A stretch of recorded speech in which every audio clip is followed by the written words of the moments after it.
जय महाराष्ट्र विद्यार्थी मित्रांनो, कशा आहात तुम्ही सर्वजण।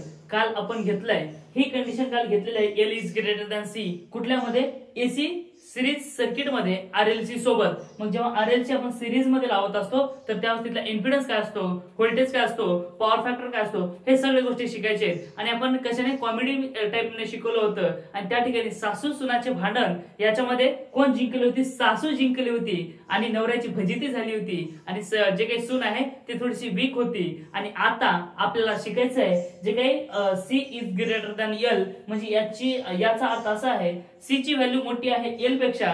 म्हणजे ते म्हणत नाहीत का काही दिवस सासूचे तर काही दिवस सुनेचे। मग कालचा दिवस सासूचा होता आणि आजचा दिवस म्हणजे का आजचा जो काही व्हिडिओ आहे तो कोणाचा आहे, सुनेसोबत आहे। ते मी सरळ सांगणार आहे, चांगली एक स्टोरी आहे, एकदम इंटरेस्टेड आहे, ते मी तुम्हाला शिकवतो। आणि आज आपल्याला फायनली सिलेबसला चालू करायचं आहे। आणि सिलेबस मध्ये बघा काय आहे, C is greater than L म्हणजे काय, एक कॅपॅसिटरची व्हॅल्यू आहे, ती व्हॅल्यू कोणापेक्षा मोठी आहे, ह्या एल पेक्षा मोठी आहे। मग ज्यावेळेस व्हॅल्यू ही मोठी असते कोणाची, कॅपॅसिटरची, तर त्यावेळेस एल हा छोटा राहणार आहे। मग त्यामध्ये हे जे काही फेजर डायग्राम आहे, याची फेजर डायग्राम म्हणजे काय बघा, आर काय आहे, युनिटी आहे, कसे आहे, युनिटी पॉवर फॅक्टर। आणि त्यानंतर इंडक्टर कसा आहे, लॅगिंग, कसा आहे, लॅगिंग, हे काल पण सांगितलंय म्हणजे मागच्या व्हिडिओमध्ये सांगितलंय। आणि हे कसं आहे, लीडिंग, हे जे काही पॉवर फॅक्टर आहे ते कसं आहे, लीडिंग आहे। मग या पॉवर फॅक्टरवरून आपल्याला फायनली पॉवर फॅक्टरची फेजर डायग्राम काढायची आहे। म्हणजे हे दोन घ्यायचे आहेत आपल्याला आणि ह्या दोन सोबत फेजर डायग्राम कशा प्रकारे येत असते ते बघायचं आहे। मग बघा कसं येणार आहे, कोण मोठा आहे याच्यामध्ये एवढं लक्षामध्ये ठेवा, हे ज्याच्याकडे तोंड मोठं आहे ते मोठा असतो। म्हणजे याचं म्हणजे हे आहे आपला, हे तर काय झालंय म्हणजे मागच्या व्हिडिओ मध्ये झालंय। आणि ह्याला काय, C is greater than L, मग हे सी हा मोठा आहे एल पेक्षा। याचा अर्थ असा, जर सी मोठा असेल तर त्या ठिकाणचा व्होल्टेज सुद्धा मोठा राहणार आहे आणि तिथला रिएक्टन्स सुद्धा मोठा राहणार आहे आणि ड्रॉप सुद्धा काय राहणार आहे, मोठं, कारण या ठिकाणी सी ही मोठी आहे। मग त्याची फेजर डायग्राम कशा प्रकारे येते असते बघा, जी काही फेजर डायग्राम आहे ती फेजर डायग्राम आपण काढू। ओके, मग हे आहे तुमचा काय, हे आहे VL, हा काय आहे VL, आणि यासोबत जाणारा करंट काय आहे, या ठिकाणी येणारा जो काही करंट आहे तो I आहे। कारण दोन्ही मध्ये सारखा आहे की नाही, इथेही करंट सारखा आहे, इथेही करंट सारखा आहे, पण दोन्ही ठिकाणचा व्होल्टेज कसा आहे, वेगळा आहे की नाही, दोन्ही ठिकाणचा व्होल्टेज हा वेगळा आहे। मग बघा हा VL आहे आणि या ठिकाणी जो काही येणार आहे ते कोण आहे, VC। ओके, व्होल्टेज कोणता आहे, VC। मग हे जे काही फेजर अँगल आहे तो काय, 90 डिग्री, आणि याचा कसा आहे, -90 डिग्री। म्हणजे बघा या ठिकाणी व्होल्टेज आणि करंट याच्यामध्ये बघायचं आहे, लॅगिंग कोण आहे आणि लीडिंग कोण आहे। जे काही खाली असतं, जर करंटच्या सोबत जर बघितलं तर कॅपॅसिटर मध्ये व्होल्टेज हा, करंट हा लीडिंग असतो। म्हणजे याचा अर्थ जर करंट हा आपण मागच्या व्हिडिओमध्ये म्हणजे काय, जेव्हा बेसिक घेतलंय त्यावेळेस करंट हा वरती होता आणि ह्याला काय थोडंसं रोटेट केलंय। मग बघा हा जसा आहे तसं घेतलं की नाही, ओके, त्यानंतर हा जसा आहे तसं घेतलं की नाही, हा आय ला आय घेतला की नाही, दोघांमध्ये आय कसा आहे, कॉमन आहे। मग या ठिकाणचा आला VC, बट बघा यामध्ये काय होत असतं, थोडंसं याच्यामध्ये काय बघून घ्यायचं आहे। मग बघा याचा व्होल्टेज आणि याचा व्होल्टेज दोघांचं कसं आहे आपल्याला बघायचं आहे। हे कोणता आहे, याच्यामधले जो काही व्होल्टेज आहे तो कसा आहे, लीडिंग आहे, व्होल्टेज हा लीडिंग आहे, करंट कसा आहे, लॅगिंग आहे। आणि याच्यामध्ये व्होल्टेज कसा आहे, व्होल्टेज लॅगिंग आहे, करंट हा लीडिंग आहे। म्हणजे वरच्या साईडला जे दिसतंय ना ते काय राहणार आहे, तुमचा लीडिंग। म्हणजे या ठिकाणी करंट हा लीडिंग दिसतोय आणि करंट सोबत जर बघितलं तर कॅपॅसिटर कसा आहे, लीडिंग। ओके, मग बघा या ठिकाणी आपल्याला काय करायचं आहे, इथं इम्पिडन्स वगैरे काढायचं व्यवस्थित। हे युट्यूब वरती कुठे तुम्हाला कंटेंट भेटणार नाही। जर चॅनलला तुम्ही नवीन असाल तर सबस्क्राईब करून घ्या आणि व्हिडिओ जर आवडला असेल तुम्हाला तर लाईक करा। अजून जर दुसऱ्याला बघवण्यासाठी तुम्हाला हे करायचं असेल, प्रिफरन्स द्यायचं असेल तर त्याला काय करा, शेअर करा। बघा आता याच्यावर दुसरी फेजर डायग्राम कशी प्रकारे येते बघा, दुसरी फेजर डायग्राम आपल्याला काढायचं आहे। मग जे काही हा व्होल्टेज आहे हा VC आहे, मग याच्यातून काहीतरी एक कट होणार आहे। मग कसं, हे सासू समजा आणि सून समजा, आपण काय करू, हे सासू, सासू, ओके, हे कोण आहे, सून, ओके, आणि हा कोण आहे, नवरा, ओके। बघा आता काय करणार, सासू इकडे होणार आहे, सून इकडे होणार आहे। मग कोणाची ताकद जास्त आहे त्याच्याकडे काय होणार आहे, पाडा फिरणार आहे की नाही, हे असं इकडे ओढते, हे असं ओढते, म्हणजेच काय, सासू वर ओढते, सून खाली ओढते। आणि नवरा बिचारा तुम्ही काय भांडण करायची करून घ्यामध्ये तेच ना, सरळ जाते, त्याच्यामध्ये काय चेंजेस होतात का, काही चेंजेस होत नाहीत। मग बघा ज्याची ताकद जास्त त्याच्याकडे बोललं जातं की नाही, इकडे जर वळलं ह्याची ताकद जास्त इकडे वळेल आणि इकडे वळलं तर ह्याची ताकद जास्त असेल तर इकडे वळेल, बरोबर. ज्याची ताकद जास्त आहे तसं म्हणजे इथला व्होल्टेज कमी आहे आणि इथला व्होल्टेज जास्त आहे हे एकमेकांना कसे कॅन्सल करतील, कारण त्या दोघांमध्ये जो काही फेज अँगल आहे तो किती 180 आहे. पण 180 कधी अल्जेब्रिक आहे. जर बघायला गेलं तर हा 90 काय होत असतो, मायनस होत असतो, म्हणजे काय सबट्रॅक्शन होत असतो. म्हणजे इथं जेवढा व्होल्टेज आहे तेवढा याच्यामध्ये काय कॅन्सल होईल आणि राहील का जास्त ताकद कोणाची जास्त आहे एवढी आहे. म्हणजे हा व्होल्टेज एवढाच इथून एवढं मायनस होणार आहे आणि उरलेलं काय एवढंच राहणार आहे. म्हणजे याचा अर्थ इथं जे काही व्होल्टेज आहे इथून एवढा त्याच्यातून कॅन्सल होईल आणि राहिलेला व्होल्टेज आपल्याला काढायचा आहे. वरचा तर सगळं काय होईल कॅन्सल झाला. हा करंट ऍज इट इज राहणार आहे आणि या ठिकाणी काय व्होल्टेज राहणार आहे. मग ह्या व्होल्टेजला काय म्हणायचं आहे, व्हीसी मायनस व्हीएल. ओके, हे किती 90 डिग्री राहणार आहे. व्हीसी मायनस व्हीएल राहणार आहे आणि इथला जो काही हे करंट आहे ते करंट काय ऍज इट इज राहील आणि वरचा काय आपला कटून जाईल. मग काय कटणार आहे वरचा, जे काही व्हीएल आहे ते राहिलं का, काही राहिलं नाही. आणि हे काय उरलेलं म्हणजे याचा अर्थ असा V equal to VC minus VL ज्यावेळेस घेत असतो त्यावेळेस हे राहणार आहे तुमचा व्ही. ओके, इथपर्यंत समजतंय का. ओके, हा काय आहे व्होल्टेज आहे. मग बघा आता याचा फायनली आपल्याला फेजर डायग्राम काढायचं म्हणजे टोटल व्होल्टेज काढायचं आहे. मग कसं काढता येईल तुम्हाला, कसं काढता येईल, हो काढता येते. मग कसं कसं काढता येईल बघा, एकदम सोपं आहे. काही अडचण आहे का याच्यामध्ये, काही अडचण नाही. आणि या ठिकाणी जे काही करंट हा करंट आहे आणि या ठिकाणी जाणार काय व्होल्टेज आहे आणि या ठिकाणी जाणार काय व्ही आर आहे. काय व्ही आर, कारण बिचारा रेजिस्टन्स त्याच्या एका सोबत चालू आहे. म्हणजे काय त्याचे जे काही पॉवर फॅक्टर आहे तो कसा आहे युनिटी आहे. पॉवर फॅक्टर कसा युनिटी, जेईवी साथ में बनेंगे भी साथ में, जेईवी साथ में, जाएंगे भी साथ में. तसं खूप घनदाट प्रेम आहे कोणाकोणाचा ह्या युनिटी मध्ये व्होल्टेज आणि करंटचा, म्हणजे एका फेज मध्ये आहे. तर त्यावेळेस आपल्याला फायनली जे काही ट्रायंगल आहे व्होल्टेज ट्रायंगल ते आपल्याला भेटून जातो. हा काय आहे बघा व्होल्टेज ट्रायंगल. आता बघा व्होल्टेज ट्रायंगल आपल्याला काढायचं आहे. व्होल्टेज ट्रायंगल जर काढायचं असेल तर कसं काढता येईल रे, काही नाही सोपं आहे. हे जे आहे ते व्होल्टेज राहू द्या, हा व्होल्टेज. मग हे व्होल्टेज कोणता आहे व्हीएल आहे. ओके, मग हा व्होल्टेज कोणता आहे बघा या ठिकाणी व्ही आर आहे. हे दोन्ही व्होल्टेज आलेले आहेत. मग आपल्याला काढायचं आहे, आपल्याला काढायचं हे करंटला करंट राहू द्या, काही चेंजेस करायचं नाही. बरं आता इथं राहू देऊ नका. आपल्याला काढायचं काय, आपल्याला राईट अँगल ट्रायंगल काढायचं आहे किंवा असं घेऊ एक मिनिट, म्हणजे आपल्याला थोडस सोपं जाईल. या ठिकाणी काय हा व्ही आर आहे, हा व्ही आर आणि या ठिकाणी येणार तुमचा काय व्ही एल आणि इथून एवढा जो काही आहे ते राहणार तुमचा व्हीसी मायनस व्हीएल. मग आपल्याला काढायचा टोटल व्होल्टेज. मग टोटल व्होल्टेज जर काढायचं असेल तर याला आपल्याला कॉम्बिनेशन घ्यावं लागेल. ओके, मग कॉम्बिनेशन घ्यायचं. मग कॉम्बिनेशन म्हणजे काय total voltage V, total voltage V. हे झाला तुमचा काय, हे काय झालं तुमचा मेन ट्रायंगल झाला. मग हा ट्रायंगल कोणाचा आहे, हा ट्रायंगल कोणाचा आहे आणि यामध्ये इथं काय करंट पण राहणार आहे. मग या करंट मध्ये जे काही अँगल आहे त्याला म्हणायचं फाय. म्हणजे कोणाकोणामध्ये हे करंट रेफरन्स घेतले गेले आपण याच्यामध्ये याच्यामध्ये काय राहणार आहे अँगल राहणार आहे. हे इथपर्यंत राहू द्या आणि आपला फायनल व्होल्टेज इथे भेटलेला आहे. मग आता आपल्याला काय करायचं पायथागोरस थेरम यूज करायचा आहे. म्हणजे राईट अँगल ट्रायंगल आले का नाही बघा बरं, राईट अँगल ट्रायंगल कर्णवर्ग बरोबर पाया वर्ग अधिक उंची वर्ग hypotenuse square equal to base square plus height square. मग यामध्ये काय घ्यायचं आहे हे using Pythagoras theorem. Pythagoras theorem. मग पायथागोरस थेरम जर यूज करायचं असेल तर कसं करणार तुम्ही कर्णवर्ग म्हणजेच काय हायपोटेन्यूज स्क्वेअर इक्वल टू, आता हे काय आहे इथं कोण आहे हे असेल तुमचा व्ही आर. हे कोण आहे व्ही आर चा स्क्वेअर प्लस आता हे कोण आहे इथला व्हीसी आहे. म्हणजे हे जे काही व्होल्टेज आहे ते हे व्होल्टेज कोणता आहे व्हीसी मायनस व्हीएल चा स्क्वेअर. ओके, इथपर्यंत काही डाऊट आहे का, काही डाऊट आहे का, काही डाऊट नसायला पाहिजे. आता इथून खरी मजा चालू होत असते. मग ती मजा कोणती आहे बघा, व्होल्टेजला व्होल्टेज. पण व्ही आर ची व्हॅल्यू तुम्हाला माहिती आहे, व्ही आर ची व्हॅल्यू काय आहे बघा बरं व्ही आर ची. But there are some values. मग काय आहे तर V R equal to I into R आहे. ओके, आणि त्यानंतर व्हीसी इक्वल टू आपण मागच्या व्हिडिओमध्ये सगळं व्यवस्थित घेतलंय. जर ते व्हिडिओ बघितला नसेल तर बघून घ्या. बघा व्हीसी इक्वल टू काय आहे आपला आय इंटू एक्सी आणि त्यानंतर VL equal to I into XL. मग हे जे काही सगळे व्हॅल्यू आहेत ते काय ह्या गिव्हन इक्वेशन मध्ये, ह्या इक्वेशन मध्ये काय करायचं आहे पुट करायचं आहे. मग हे एकमेकांना काय करायचं गच्चीला धरायचं आणि तिथं पुट करून टाकायचं आहे. मग कसं येणार बघा व्ही स्क्वेअर इक्वल टू, आता व्ही आर ची व्हॅल्यू पुट करावर काय आहे हे आहे काय आय इंटू आर. मग बघा या ठिकाणी व्ही आर ची व्हॅल्यू पुट केलं I into R square plus आता या ठिकाणी आपल्याला VC ची व्हॅल्यू काय आहे ते पुट करा. मग ते करायची आहे. मग काय IXC काय आहे IXC मायनस VL ची व्हॅल्यू काय IXL काय आहे IXL स्क्वेअर. इथपर्यंत आला.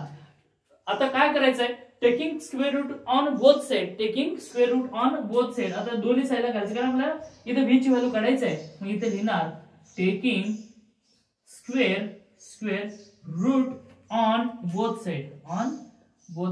आपल्याला काय करायचंय square root on both side घ्यायचंय. मग कसं घेणार हा अंडर रूट मध्ये आला v स्क्वेअर. ओके त्यानंतर हा अंडर रूट मध्ये आला. मग इथं काय येणार सेपरेट नाही घ्यायचं.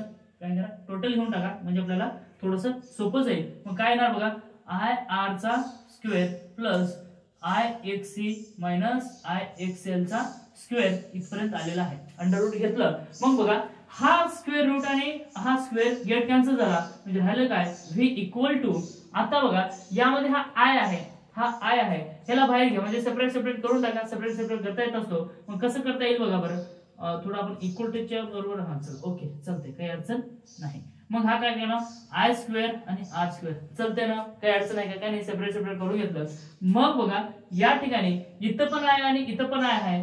या दोघांमध्ये I आपण कॉमन काढला. हा I आणि हा काय बाहेर आला पण ह्याचा स्क्वेअर सुद्धा ते सुद्धा काय बाहेर येऊन जाईल म्हणजे इथं राहिलं काय XC मायनस XL चा स्क्वेअर. ओके मग बघा इथं पण आहे दोघांना काय करायचं बाहेर घेऊन यायचं अंडर रूटच्या बाहेर. मग कसं घेऊन येता येईल त्या दोघांमध्ये काय कॉमन येईल आणि कॉमन झालं तर अंडर रूटच्या बाहेर येऊन जाईल म्हणजे v equal to under root of I square into R square plus XC minus XL चा स्क्वेअर असं येऊन जाईल.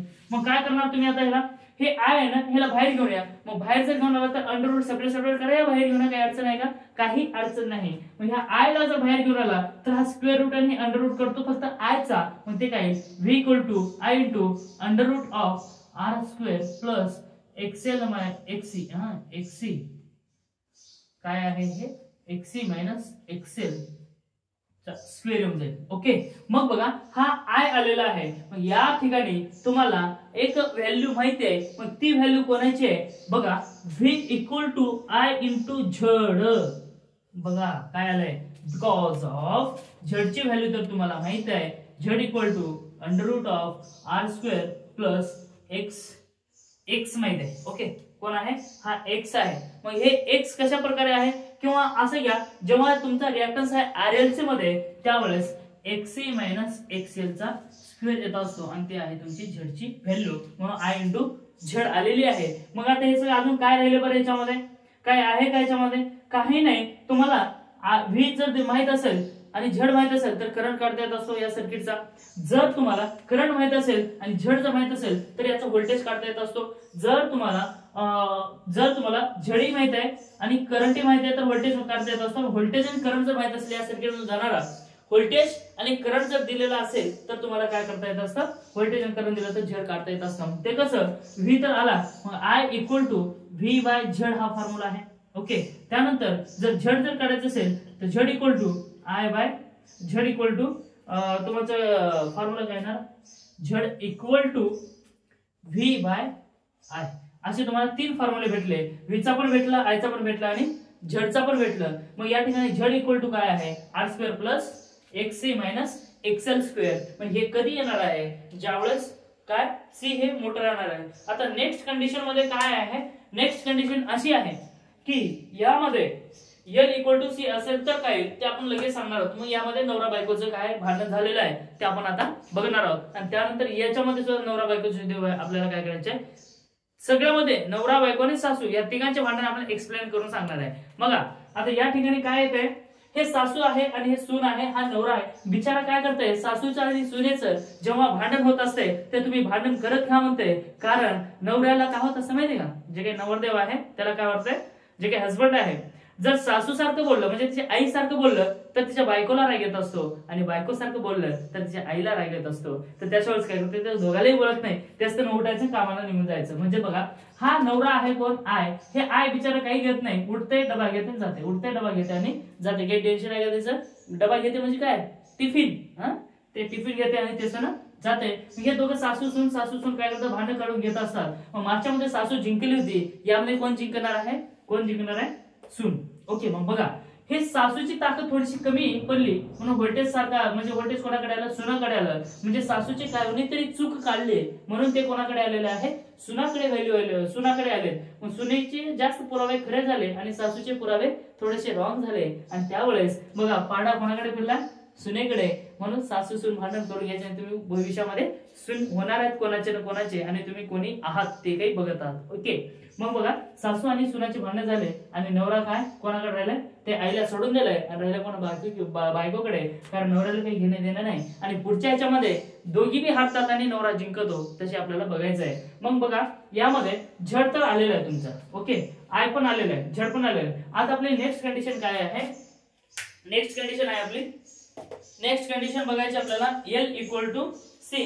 तर आता आपल्याला नेक्स्ट कंडिशन बघायचं आहे L इक्वल टू सी, म्हणजे L चा व्होल्टेज आणि C चा व्होल्टेज आपला सेम जर असेल तर या ठिकाणी काय राहील. ओके, जर या दोघांची व्हॅल्यू जर सेम असेल तर काय होते हे बघायचे आपल्याला. मग ते लगेच बघू, तुम्ही कुठे जायचं नाही, चालू राहते. ओके,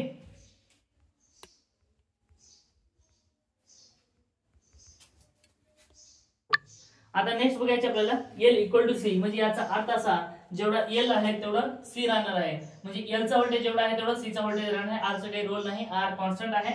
मग या ठिकाणी L आणि C चं काय घ्यायचं आपल्याला, व्हॅल्यू घ्यायचं आहे. म्हणजे यामध्ये कसं असतंय माहितीये का, सासू बी तशी सून बी तसा, सासू शेर तर सून सव्वा शेर आणि सून जर शेर तर सासू सव्वा शेर, हे आपला मुद्दा आहे. मग यामध्ये बघायचं आपल्याला फेजर डायग्राम काढायचा आहे. मग ते कसं काढणार बघा, हा आहे तुमचा कोण आहे, हा बघा हे कोण आहे VL आणि त्यानंतर या ठिकाणी येणार आहे VR आणि ह्या करंट सगळ्यामध्ये सारखंच आहे.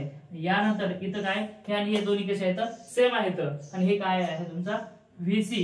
मग बघा यामध्ये आपल्याला फेजर डायग्राम काढायचा आहे. मग तो फेजर डायग्राम तिघांचं काय आहे, कॉमन आहे. हा 90 डिग्री आणि हे काय -90 डिग्री आहे.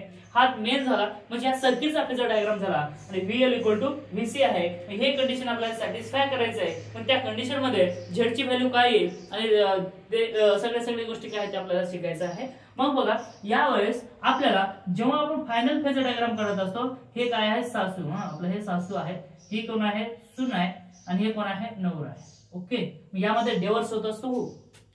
खतरनाक आहे, सासूचं आणि सुनेचं सगळ्याचा डिवोर्स आहे, खतरनाकच आहे. बघा आता काय काढायचं आपल्याला, हे पण व्होल्टेज तेवढा आहे हा पण व्होल्टेज काय तेवढाच आहे, दोन्ही व्होल्टेज कसे आहेत तेवढेच आहेत. मग आपल्याला जेव्हा व्होल्टेज काढायचं आहे तेव्हा हा जर समजा 10 असेल तर हा -10 असणार आहे. हा जर 20 असेल तर -20 असणार आहे, कारण हा मायनस मध्ये आहे, कोणामध्ये पॉझिटिव्ह मध्ये. आणि जेव्हा आपल्याला x काढायची वेळ येत असते, x equal to XL - XC किंवा x equal to XC - XL असतो. ओके, यामध्ये जर हे पण 10 असेल आणि हे पण 10 असेल तर राहिलेली व्हॅल्यू काय 0 झाली. आणि हे पण बघा याच्यामध्ये हे 20 असेल -20 जर म्हटलं तर सगळ्यांची व्हॅल्यू गेट कॅन्सल होत असते आणि येथे किती आपली 0 येऊन जाते. तर हे कंडिशन आपल्याला बघायचं आहे. हा पण सेम आणि हा पण सेम जर म्हटलं तर या ठिकाणी हे दोन्ही एकमेकांना काय करतात, कॅन्सल करतात. सेम व्हॅल्यू आहेत पण साइन कशी आहे, चेंज आहे, म्हणून हे दोघं कसे एकमेकांना कॅन्सल झाले. आणि कॅन्सल जर राहिला तर राहतो फक्त इथं पण VR आणि I, बिचारा नवरा एकटाच राहतो. म्हणजे याचा अर्थ बघा काय, सासू पण तशी सून पण तसं जर असेल, दोघांमध्ये कंटिन्यू भांडणं होत असतील तर काय होतंय, दोघांमध्ये कंटिन्यू जर भांडणं होत असेल तर ते नवरा काय करता माहितीये का, ते आईकडेही बोलत नाही बायकोकडेही बोलत नाही. कारण एकाकडून जर बोलत तर एकाला राग येत असतो, एकाला तरी त्यागावं लागतं. तर त्यावेळेस ते नवरा म्हणते तुमचं तुम्ही काय भांडण करायचे करून द्या, मी चालू हिमालयात कुठेतरी संन्यास घेऊन मी चालू म्हणते. आणि सासू सुना काय करतात, दोघं भांडून घेतात, मारतात हे ते डोकं फोड हे करून घेतात आणि शेवटी काय दोन्ही मरून जातात. नवरा एकटा बिचारा राहतो. बघा एकटाच नवरा बिचारा आहे, चालू हिमालयामध्ये आणि हे पण सेम आणि हे पण सेम. ते तिकून काही बोलत तरी तिकून तेवढंच जोरात बोलणार. ह्याच्यामध्ये हे हाणामारी झाली आणि हाणामारी झाली की हे दोन्ही मरून गेले, राहिला फक्त नवरा. म्हणजे याचा अर्थ असा, जर हा व्होल्टेज आणि हा व्होल्टेज सेम जर असेल तर हा पॉझिटिव्ह हा निगेटिव्ह असतो. आणि आपला रिएक्टन्स जर काढायचा असेल x equal to XL - XC येत असते किंवा XC - XL. म्हणजे याचा अर्थ असा, हा L मोठा आहे आणि हा C मोठा आहे. जे मोठा आहे ते पॉझिटिव्ह असतो, जे छोटा आहे ते निगेटिव्ह असतो. हे दोन्ही सेम आहेत, सेम असं म्हणजे ही व्हॅल्यू पॉझिटिव्ह ही व्हॅल्यू निगेटिव्ह आणि त्या एकमेकांना काय होतात, कॅन्सल करून टाकतात. आणि कॅन्सल जर करून टाकले तर आपलं काय येत असतो x इक्वल टू xc म्हणजे xl इक्वल टू xc येऊन जात असतो. हे फेजर डायग्राम त्यांची फायनल आलेली आहे. तर अशा वेळेस जेव्हा तुमचा v इक्वल टू फॉर्म्युला आहे मग तो फॉर्म्युला काय राहणार आहे बघा बरं. v इक्वल टू तुमचा फेजर डायग्राम आपल्याला काढायचा आहे. मग फेजर डायग्राम जर काढायचा असेल तर काय नाही या ठिकाणी जनरल फॉर्म्युला ऑफ झेड बघायचा आहे. म्हणजे इथं बघायचं आपल्याला जनरल फॉर्म्युला ऑफ एक मिनिट फॉर्म्युला ऑफ इम्पिडन्स. मग इम्पिडन्सचा फॉर्म्युला काय बघा.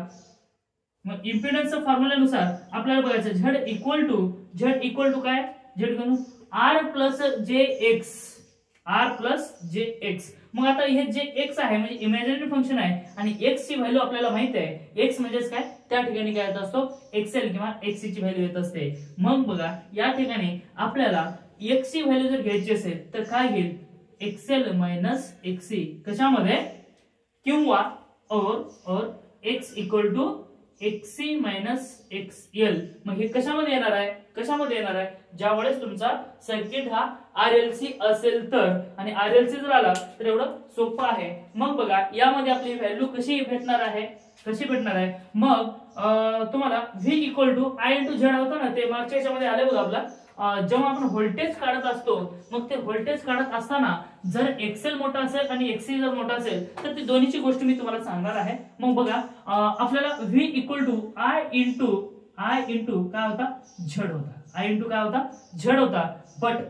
बट हे झेड ची व्हॅल्यू तुम्हाला माहिती होती. मग काय होता v equal to I into under root of काय होता under root of R square plus एकामध्ये एक्सएल मायनस एक्ससी आणि दुसऱ्यामध्ये होता v equal to I into under root of काय होता R square plus XC minus XL.